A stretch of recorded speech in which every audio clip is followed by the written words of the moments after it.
Welcome back, everyone. Our first edition of 2020 with the Mariners vodcast. James Osborn, you might know me as Boy Howdy, alongside Mariners reporter from 710 ESPN Seattle, Shannon Drayer. Thank you for joining us. We're going to cover a few major things that are going on with the Mariners and Major League Baseball today. You sent me on a homework assignment, so I'm going to pay that off. Potential trade targets for Jerry Dipoto as cornerstone players to add to the new core of this team sometime either at this trade deadline or possibly sometime up until the next trade deadline. And why is this a topic right now of interest, and why did I give Howdy homework? Well, I give Ryan Roland Smith homework all the time. He's very eager for it, so I hope you want more homework after this. But we had Jerry Dipoto on the Hot Stove Show in December when we did it at Bell Square Mall, and he said something that echoed something that he said at the end of the year. And I think that one of the biggest questions that people have about this rebuild, particularly at this point, is when are the Mariners going to spend? And how much are they going to spend? What is that going to look like? But the when part is something that I've been focused on in trying to get an answer from Jerry on. And I did at the end of the season. And then he talked about it a little bit more in our Hot Stove Show. And he said exactly what he said. And to me, it brings up an interesting question of what we could see perhaps happening this year. So let's go ahead and hear what he said about when we could start to see them spend. We have opted to build our team through draft and trade rather than going out on the free agent market, largely because we had a really high-priced core of older players that we were trying to build around. We do envision now that we've changed the paradigm and it is now built around a group of young players as they start to develop. When we move into 2021 and beyond, we're doing it with a very flexible and open payroll that, and we said it as we were sitting jokingly talking to agents in San Diego, we don't need to talk to you about so-and-so. We're here to talk to you about such and such.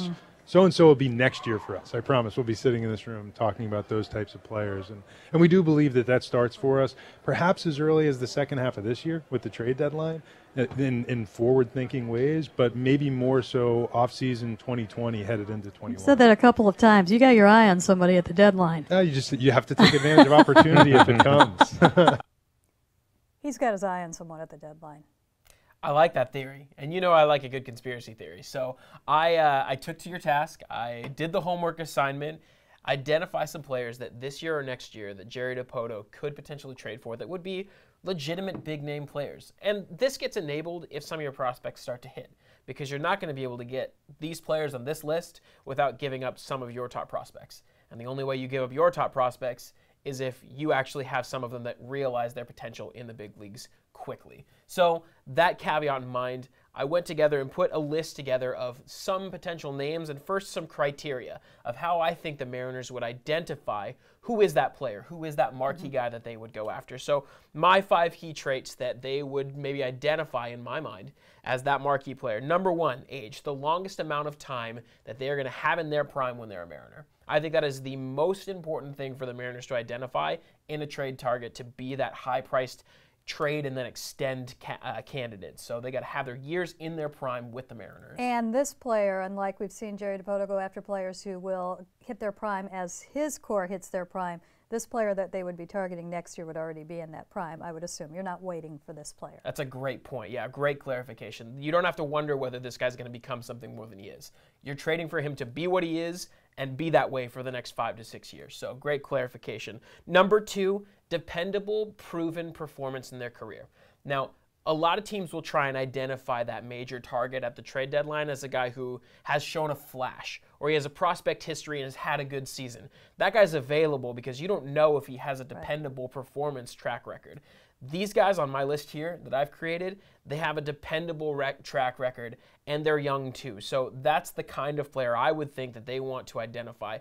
I know that when I get this guy, I can count on him being what he has been and be that way for a while. Number 3, the potential of not signing an extension longer than 6 years. And this is something that actually you've helped me quite a bit over the years with this. I think the Mariners are going to be very leery moving forward of locking themselves into a player who at really any extended period of time during his tenure as a Mariner could be bad. Robinson Cano is the example. At the time, the theory was, we know we're going to have to eat the later years of this contract, but we're going to spend that money to buy the prime years of his contract. For 3 to 4 years, he's going to be at the height of his career, and the end of it, he won't perform to the level of his contract. I don't think they want to put themselves in that situation again, and quite frankly, most of baseball is moving away from putting themselves in that position as well with major signings. So I think they'll be targeting a guy who they don't want to have for longer than 6 years in an extension. Okay, 6 years, which is a long contract. It is. So assume that you get a guy with... You don't see them doing a 10 years, basically, right. What you're saying. You get a guy with 2 years left on his current deal and then extend him for 6. You're hoping that he's at or really close to his prime level throughout the entirety of that contract. To me, that's what I think they'll be looking for in a guy that they acquire.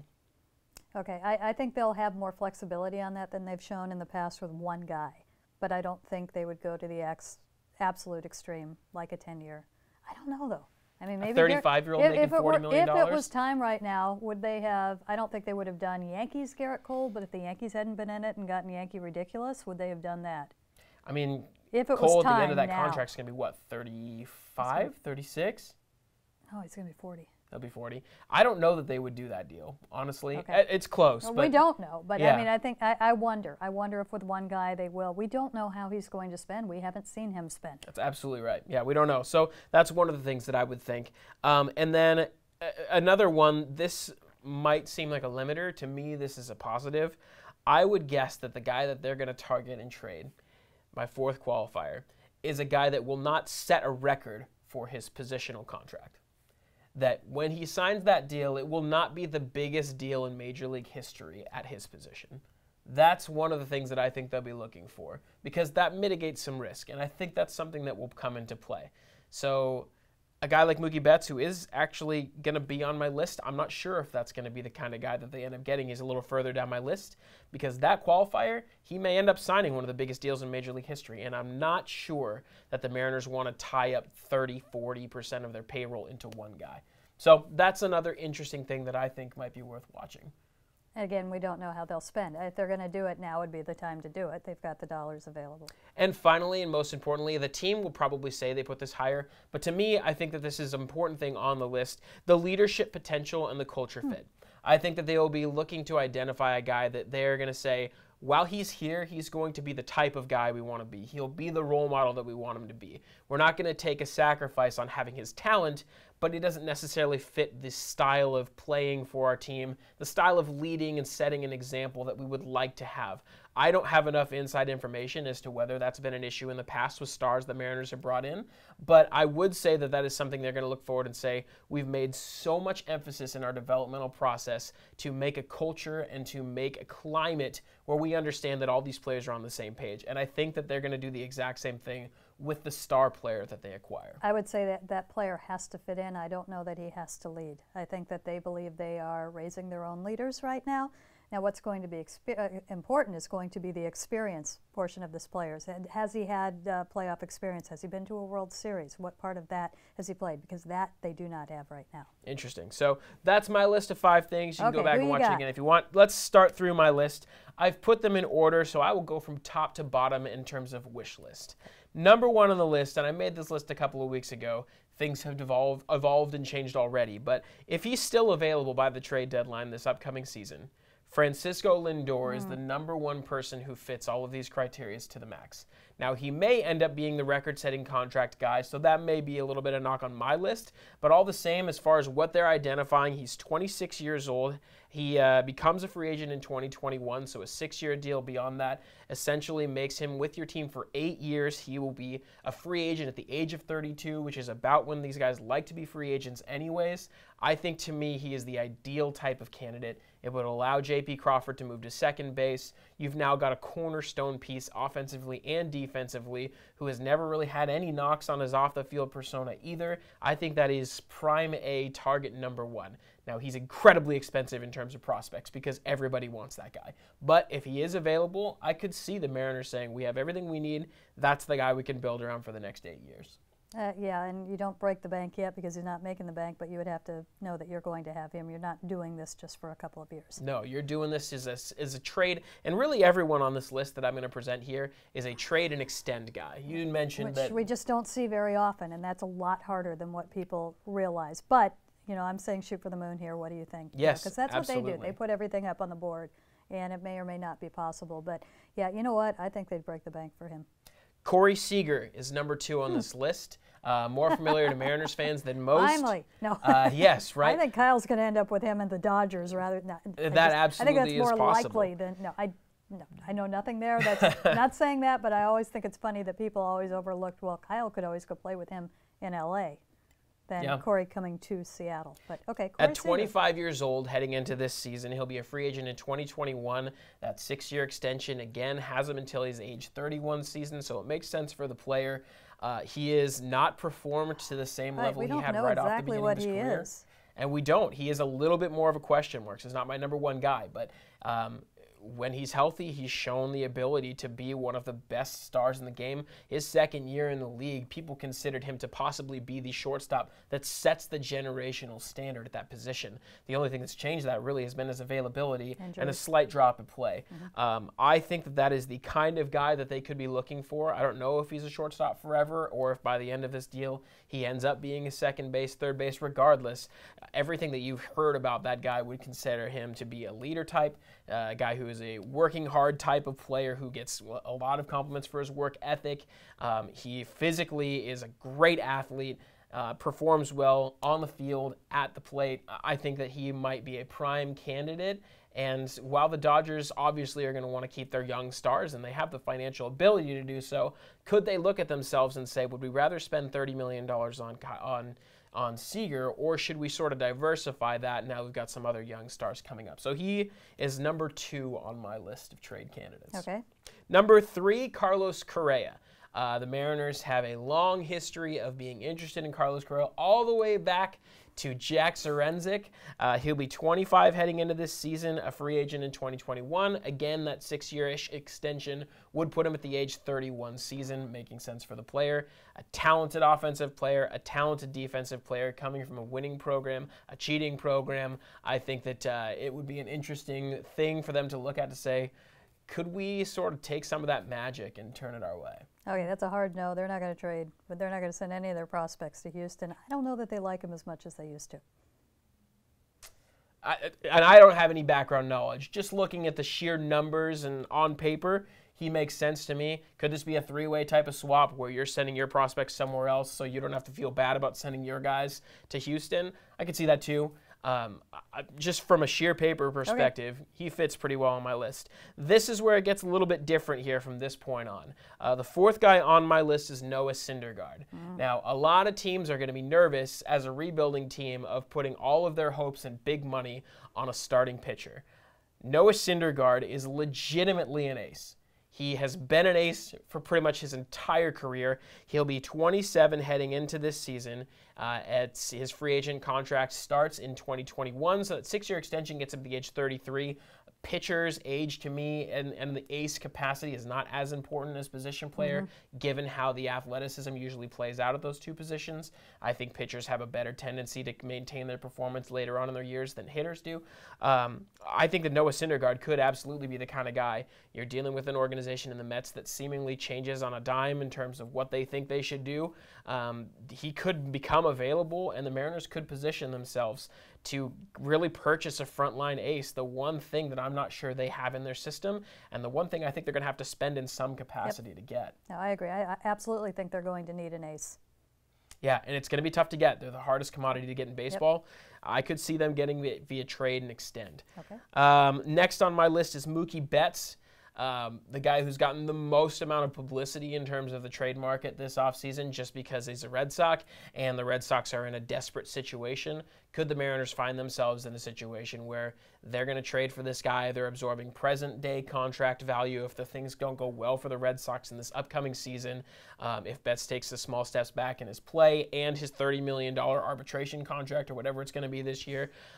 The other part of this is he's going to set a record. He's going to set a record for the highest paid contract probably for. He's not going to sign an extension. And that's going to be a difficult element too. You're going to have to pay a serious prime. You're basically going to have to pay a free agent valuation for him to be able to sign him. He's a free agent after this upcoming season, so it will be happening during the deadline time.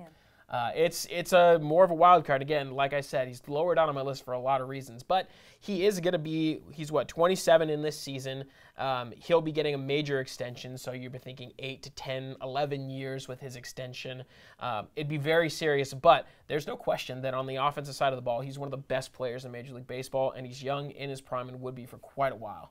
Okay, he's on the list. We'll kind of rapid fire through some of the rest of these. Trevor Bauer is the next name on my list. That's going to happen anyway. They'll just sign him as a free agent. That absolutely is possible. But if they want to start early, if they want to say, we're going to build this thing around Marco Gonzalez and Trevor Bauer, I don't know if you all caught this. This is something that stood out to me for some random reason, but I read an article about Yusei Kikuchi getting to meet one of his heroes, Trevor Bauer, and having an extended sit-down conversation.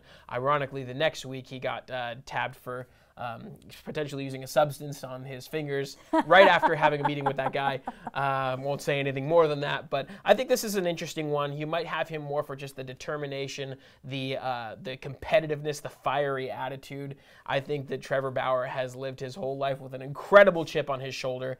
If you want to talk about having a guy who wants to go out and fire at people and really have that bulldog mentality, I could see Trevor Bauer being that You just kind of talked about Marco Gonzalez without the drones there. Yeah, except that Trevor Bauer is a much better player than Marco Gonzalez is. And that's where the rub is. Why do you hate Marco so much? I think that Marco is tapped. Anyways, moving forward, the next name on my list is not going to be on anyone's list. It's Freddie Freeman. He's 30 years old. I remember him. Free agent in 2021. He's never really had a dip in his production. He is as steady as they come. Obviously, he's now at a blocked position with Evan White potentially being your first baseman moving forward. But could Freddie Freeman be the kind of guy who comes in and you know exactly what kind of player that guy is for 7 years? He is going to be a 40-double, 30-homer, 300-hitting stalwart in your offense from both. I mean, he's basically going to cement a position in your lineup right in the middle of your order for a long time. And he probably won't be that expensive because he's not at a premier offensive position. Well, he's not performing at the ungodly numbers of a premier offensive position. He's a little bit past his personal free agent prime. So I could see him being a candidate to get an extension that maybe be less than some of these marquee guys. You bring up something really interesting because they're going to need a Freddie Freeman. And that's that great veteran presence, that steadiness, both in demeanor and clubhouse presence and on the field, and maybe that's what Jerry is targeting. You know, it doesn't have to be the Noah Syndergaards and the Francisco Lindors. It'd be great if he is, and we don't know, but that's important too, and maybe that type of player is more reachable at that time of the year. Interesting point right there. My bias comes into play with Trevor Story coming in next on my list. He'll be 27 coming into this year, free agent in 21, so that 6-year extension-ish puts at 32, 33. He may end up being a longer-term one with a smaller deal size. I could see that happening, locking him up through his 36, 37, 38 years in a longer deal that may not be exactly the $35 million deal that some of these other players could get. My bias against him is he's a Rocky, and he's an offensive player in Colorado, and that's always going to be some level of hesitation or concern no matter what your home road splits are, whether they're even or not in Colorado. There's always going to be something for me that gives a check of, is this guy really as elite as he's played so far? So he's a little lower on my list. And the final name on my list is Michael Conforto, another local guy. He's 26 heading into this year, free agent after 2021 with the dysfunctional Mets. Again, maybe I'm just sort of awestruck and drinking that Kool-Aid about the Edwin Diaz trade and how well they were able to swindle Brody Van Wagenen out of that. But could they potentially identify this is the kind of guy that we want to have on our team? He plays the game the way we want to play. He's a multi-dimensional athlete. He's a great hitter in all facets of the game. He's young and entering his prime. And we've got that hometown connection, that playing for your own city. He lived his whole life here growing up. Is there a little extra value, extra juice that helps him be a leader on this team and play to this full potential, just playing for your hometown team? So he gets my list. He's going to be hard to obtain, and he's playing in the outfield, which the Mariners have a ton of assets in. Could you trade 1 or 2 year star outfielders and a young pitching prospect and maybe give them some salary relief to bring him forward in the next year or two? That's a lot to trade for. It is, but if you're talking about a cornerstone guy, I don't know a guy that you would that have to trade that much. Yeah. All the same, whatever the price is, I would think that he would be a guy that could also be on this list.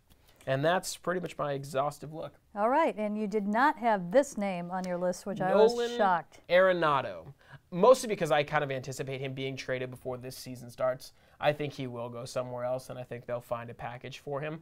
I'm just not so sure. I don't know what it is. He fits a lot of these categories, but to me, he just kind of seems like a guy who, honestly, like, I feel like he's Kyle Seager again. Like, that's how I look at him. His offensive performance has been otherworldly for years now, and his defense has been on the Kyle Seager in his prime level too. Otherworldly, yeah. So I suppose he should be on the list. I personally think he's going to get traded to a contender before the season even starts. Okay, we'll see what happens there, but I would have him high on the list. I think that's a name that jumps to mind pretty quickly. On this list, you've given your snapshot projection on this. What do you think? Are there any names that excite you or think that might be more of a possibility Well, than Lindor others? obviously is one that he's seen, and this is somebody that the Mariners had interest in drafting. You know, this is somebody that they go way back with and definitely did all the work on, and not that you need to, you know since who he is. I think that would be huge right there. And it just seems funny because it seems like when you start to kind of think big about it, you're looking up the middle with a lot of these players. And I'm not just you, but others, when you kind of talk about it, it seems like that's kind of an area where you're looking, which I find interesting. Bauer, as you mentioned, I think they'll go after him in free agency. I think that's somebody that you see. There's a good chance you see him on the team regardless. No, I think it's a good list. I think that it is pretty comprehensive, and that you've got the ace type pitcher. I think they're going to have to get one, and it seems like that is much more likely to be via trade rather free agency. And I'd like to know what you guys think out there. What targets, and I know that some things sound outrageous. You can't get any more outrageous than Syndergaard or Arenado, but that's what they do. They start big and then you kind of move from there. So any ideas, any thoughts, anybody that we've missed here? I think it's an interesting conversation to have.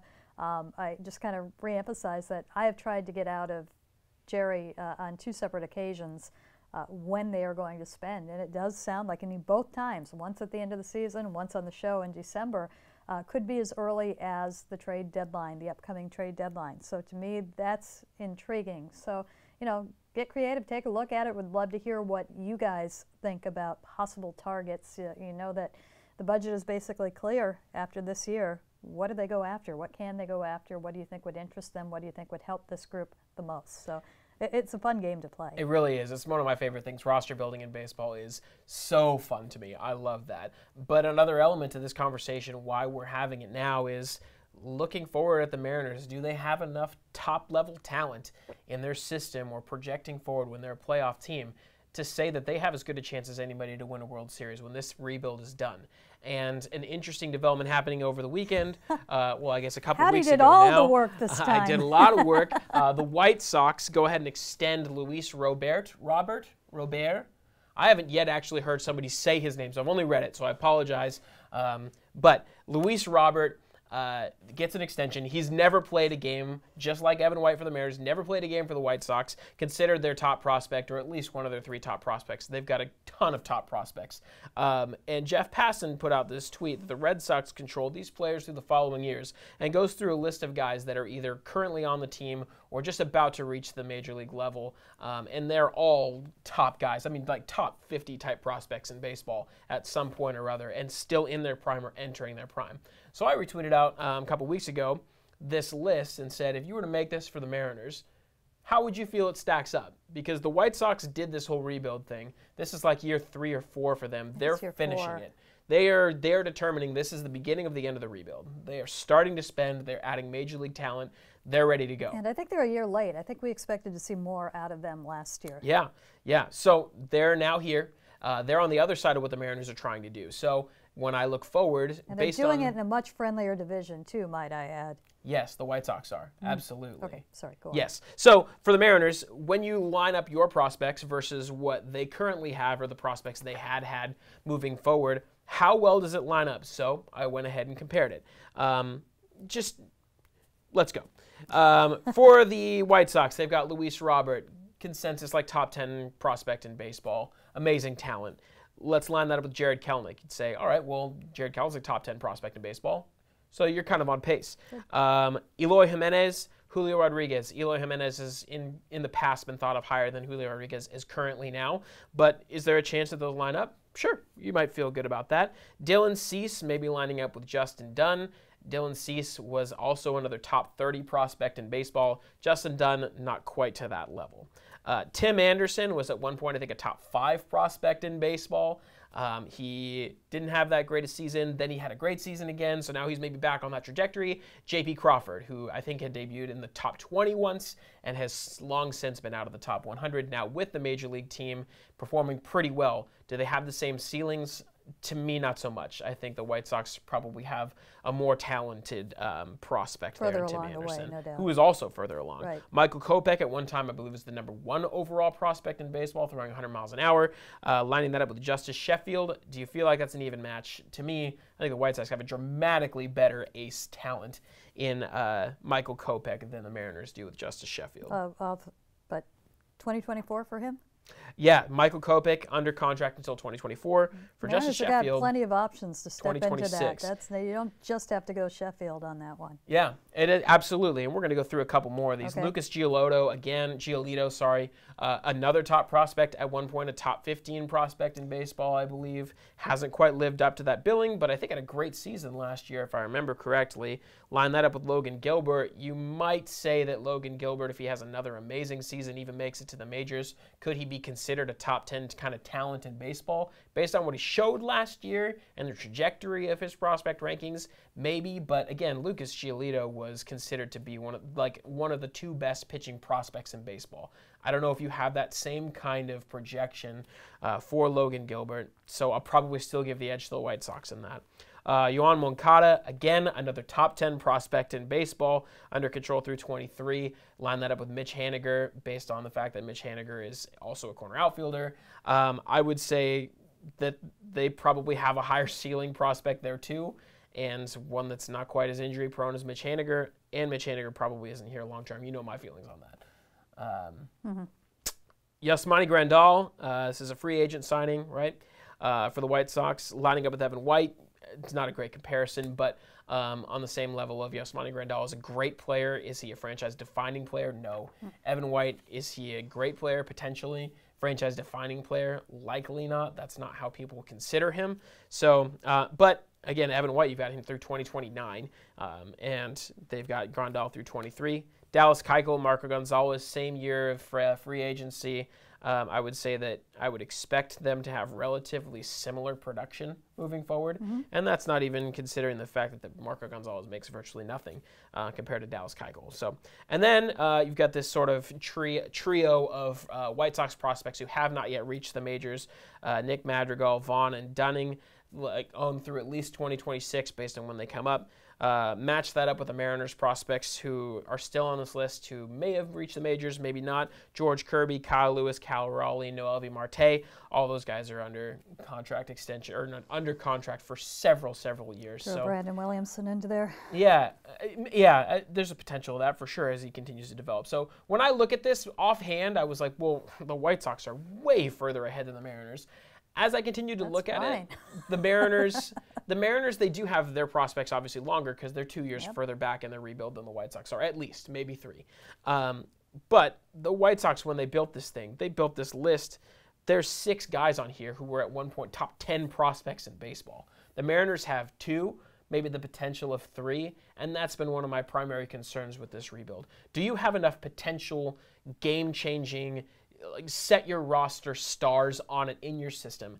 I don't know that they do have that. They're going to need to have all these guys on this list hit at or above their projections to me if they're going to live up to the kind of potential that a team like the White Sox has in all of the talent that they've amassed for their rebuild. I'm curious your thoughts. No, I don't know. I think that's a little bit extreme because I think especially when you look at where a lot of these guys are, I don't know that they have lived up to, they've been good, but they haven't, I think, necessarily lived up to top prospect billing, all of them. And I don't think they need to. I think that, if you have a couple of your top prospects pop and be what they are supposed to be, and a couple is actually a lot, I think it's more important that they are surrounded by a group that is good. Not everybody has to be. You don't have to have 5 top 10 prospects performing at top 10 prospect levels. if you don't have other holes in your roster. It's a great point, and I think they will be able to spend. And I think you supplement. also look at it and you see some important additions. You do see Grandal, you do see Keuchel, and those are the things that you need. Those kind of middle veteran. No, Yasmani is a little bit higher than that. Those are the players that you need to end or to add. But when I look at this, as far as future talent goes, I like what I see on the Mariners side. Interesting. I think that the Mariners probably have more guys that I would project to be average-ish players to above average. I don't know that when I look at this Mariners list, I can confidently say that I expect 3 of these players to be one of the 5 best at their position in baseball. And when I look at the White Sox side, based on what they've already shown so far, they've got the potential still for most of these top 10 guys to be one of the 5 to 10 best guys at their positions. And some may end up still being the number 1. And to me, that idea of prospect ranking, I know it doesn't define who you are, but the idea of you being a top 10 talent versus a top 100 talent means that your ceiling is higher. The expectation of what you could be on average is higher than somebody who's ranked 90th. They aren't expected to realize that potential to the same capacity as somebody in the top 10. I think the other thing I would say is we've also seen a lot of the Mariner prospects start to really rise up those lists.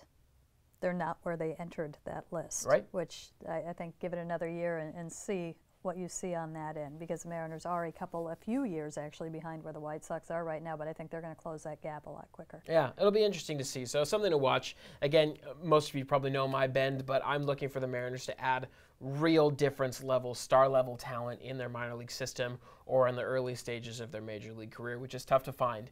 And that's my principal concern with the Mariners. I'm not concerned with them spending enough money to get average to above average talent to supplement that core. I think they can do that. I think they've got that on lockdown. I think they've got the resources and the willingness to spend on that. I have no concerns about them filling their roster to make themselves a playoff team. I do have concerns with their World Series aspirations. Do you have enough elite talent to say this is the core that's going to be here and carry us that we can supplement? I don't know that they have that. So well, I think we're going to find out a lot this year, and I can't wait to get the first look that we're going to get, which, you know, it's going to be, I want to say fun. I think there are times it might be a little bit painful, but it will certainly be interesting. We've just got a few minutes because we got to run upstairs and get to Jake Fraley. But you mentioned at the top of the show sign stealing and electronic. Yeah. So you're heated about the electronic umpire side of this been. thing. But just as a quick reference, we've talked about in the past the issue with the Houston Astros and sign stealing, banging trash cans to relay signs to hitters. It's crazy, and using video systems live in the stadium to be able to show what the signs are. A story came out with Evan Drellich and Ken Rosenthal with The Athletic, essentially saying that there are multiple players on the 2018 Red Sox team who have anonymously confirmed to The Athletic that the Red Sox were using video behind the dugout in the hitting cages in the video room, which is just behind the dugout during the game to identify signs and patterns from the catcher and be able to pass them forward to the players who were on the field. You know what I say to that? So what? Every team's got a video room. If you're a hitter and you're going in and you're looking at what you did in your last at bat and you notice something, why wouldn't you say something? And if you've got some time, why wouldn't? I mean, to me, if you're going to have the video rooms, that's fair game. Now, banging on a trash can is something different. Getting signals from a camera, you know, that live is not as it's happening. That's a different thing. The interesting part I'm about going to this guess is every team is doing something like this, and to me, it's really not much different than standing at second base and trying to get it. The part that's hard about this is that baseball had explicitly come out and defined exactly what the Red Sox are accused of here and said, this specific thing, you cannot do this thing. Then lock the door and don't let them in. Right. I mean, I don't think, you know, that Pandora's box has been opened on video. Yeah. I don't think you can put that away. You and I are on the same page that this is not the same thing as what the Astros are doing. Not at all. That said, it is still a controversy that is going to have to be addressed because before this whole thing was even announced that the Red Sox had done this in 2018, baseball had already said, you cannot do this specifically. And then they went out and did it and got caught doing it, presumably based on these anonymous reports from former Red Sox players. But it brought up for you an interesting look into the idea of robot umpires. Well, they're coming. That's how, you know, it's been agreed to by the umpiring union and Major League Baseball. It's been put into practice in Arizona Fall League this year and will be at the Atlantic League this year, and I think we're 2 years away from it being in AAA. I mean, it is coming, it's climbing, it's on its way. We're going to see the electronic strike. And you're not happy about this. No, I am not. When I first started, I love baseball, I love every aspect of it. I love everything from breaking down the numbers to kind of even, kind of the sappy romance part of the game and the movies and everything else. And I love the little nuances, and I love the history and the tradition and everything. I love the Field of Dreams speech. Baseball is that, all of that. I love all of it. And when I first started doing this, which was a long time ago, and partly because of my personality, I hate change. All change is bad. The glass is never half empty. It's all gone. I mean, that is kind of me. And I think I've grown up a little bit, and I'm a little bit better with a lot of that. And over the last few years, we've seen a lot of changes, a lot of rule changes, a lot of things looking differently in the game, and I've actually been pretty okay with it, and I think that's great. I'm not okay with this. I haven't been okay with the electronic strike zone for a couple of reasons. First of all, why does it have to be perfect now when it hasn't been perfect all along? Baseball to me is a reflection of life. It takes, an entire summer. It's every day. Humans make mistakes. It happens. I also think that probably on the whole, it all balances out at the end of the day. That said, I think that umpires make too many mistakes. And before you go to an electronic strike zone, why the heck aren't we trying to improve the umpires? They spend so much time and so much money on umpire evaluations and using the pitch effects and using all the data that they have available to them, and then do nothing with it. There are no consequences for being a bad umpire. Oh, you don't get to be the umpire in the World Series. Well, you probably wouldn't anyway. You don't have the seniority. There should be. Everywhere else in the game, there are consequences if you fail at your job. If you're in the front office, you get fired. If you're a player, you get demoted or you lose your job. But the umpires are there every day, regardless of how good or bad they are, the mistakes that they make. And that, to me, is why don't we try and improve them? If they're missing this percentage of strikes per game, can't we lower that? And I think it has been lowered in the last, I want to say 2009, 2010, 2006, I believe, is when they started having better evaluation means for them. So to go all of a sudden, it's going to be the electronic strike zone, the end.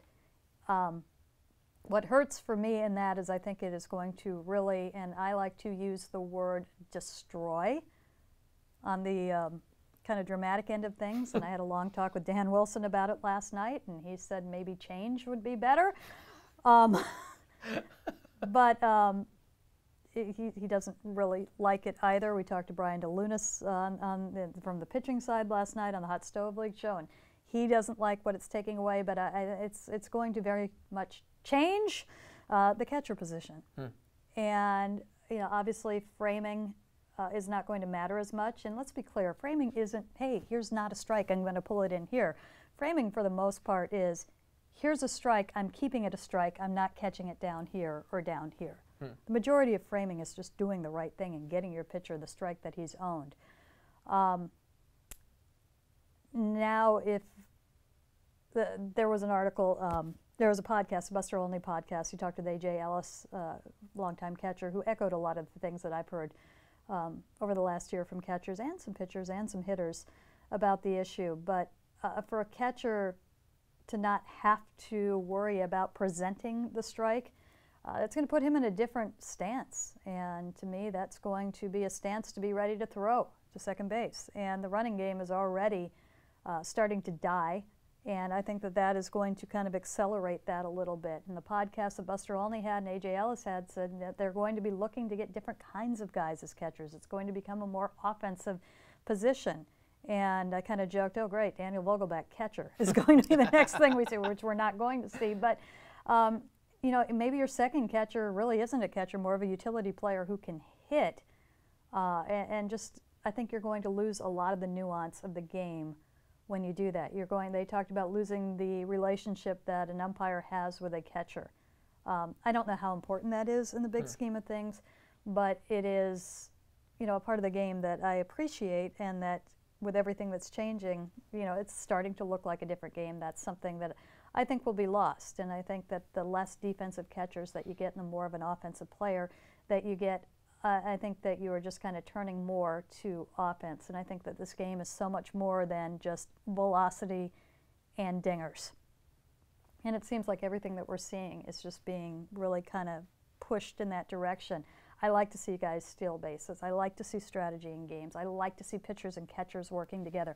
I like to see a pitcher and a catcher working at the beginning of the games, trying to open up a part of the plate. Can I get this pitch for this guy a little bit longer? It doesn't mean that it's 6 inches out of the zone. You're just opening up, and that kind of back and forth right there. And you kind of tied it to the electronic sign stealing, and one of the things that they're talking about in the electronic sign stealing to avoid that is earpieces. And, there's been some talk of this, and we're going to see it, I think, regardless, and I don't like it. They're doing it in college, but we're kind of rapidly going to the point of the game where pitches are going to be called from the dugout, which merely means they're being called from upstairs in the analytics and everything else, which means you basically don't really need your catcher that we have seen for the past how many hundreds of years, and it's out of his hands a little bit more. And so I don't like it. I think that, interesting. To me, I think that would be a shame to lose all of that. I think that the heart of what you're saying is absolutely true, and I would hate to see the nuances of baseball be stripped away. I agree with you on that. I don't like that. I personally would love the idea of electronic strike zones until there's 2 strikes. Once you hit 2 strikes, as I like that element of this pitcher's setting this guy up. He is getting set up for this pitch. And if this pitcher can execute this slider that's just off the plate that might normally be a ball, but the way that he has set this at-bat up, I like that idea. You've rewarded the pitcher for doing exactly what he wanted to do. I love that, and I think I would miss that. So on the other side, I would love to see less umpiring in the game, and I would also love to see more position players who are great hitters. So I kind of like that idea. It could also provide some more ability for coaches. You could actually have a great young pitch caller who really can't play baseball, but he is an elite pitch caller on your staff. You can have some of those guys who are sub 200 hitting guys that are great at calling games. You could actually have a position, and honestly, some of this is the footballization of baseball. Well, it is, and that's exactly calling in the plays from the sideline. There's I don't want to so see many that. coaches in football that have different responsibilities, and sometimes that can be a place where there's an edge, or you can get some new, young, innovative minds in the game. I agree with you. I think that the nuances of the game being squashed is awful, and that would be bad. And if that's what happens, then I'm out. But I still have a sliver of hope that there's some potential that this could end up being a good thing. I'm not saying that it won't, but it just, to me, it's kind of a sad thing. And it all comes down to the catcher position. It's not just the electronic strike zone. It's also the earpieces that we're hearing about. So I might unfairly be taking too much out on the electronic strike zone, but man, I think the catcher's kind of, as we know it, is kind of endangered right now. And to me, that's always been my favorite position on the field. When I was a little kid, my favorite players were always catchers. I love watching that interaction, and I think we're getting closer to seeing something very different. And that one, I've kind of come around on so many things. That one's going to hurt. Yeah, for sure. So as we come to a close, Shannon, what's coming up next in the world of baseball? What's coming up for the Mariners? What are we looking forward to? Well, we obviously are getting closer to spring training. I believe I am heading down February 11th, which seems like that's tomorrow. I understand you might be going down. First time ever I'm going to go to Mariners spring training. Very excited. My dad and I are going. My wife and my mom are sending us. Super stoked. So things to look for. I'm super stoked for you, and the family should be a lot of fun. Things to look for coming up. A lot of teams are starting to put out their non-roster invitees. We haven't seen that yet from the Mariners. That will come out. Jerry Dipoto has said, and we still haven't seen, there are some additions he is still looking to make. There is he'd like to add a starter type, like a swing guy, that could perhaps give them innings should Justin Dunn not be ready to go. That's something that we should see. He's also said he would like to add a veteran piece to the bullpen. We haven't seen that yet.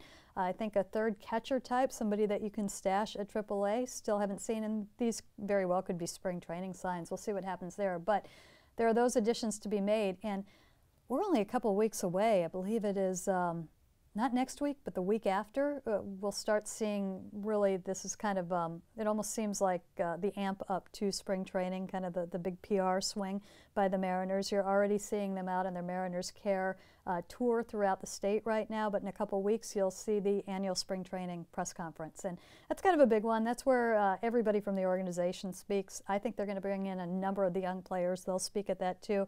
And that really kind of, once that is passed, you know, start packing, it's time to go. So we're getting ever closer, and those are the things to keep an eye on. So a few things to keep an eye on. We're going to do one more of these at least before Shannon leaves for spring training, but until then, we'll see you next time.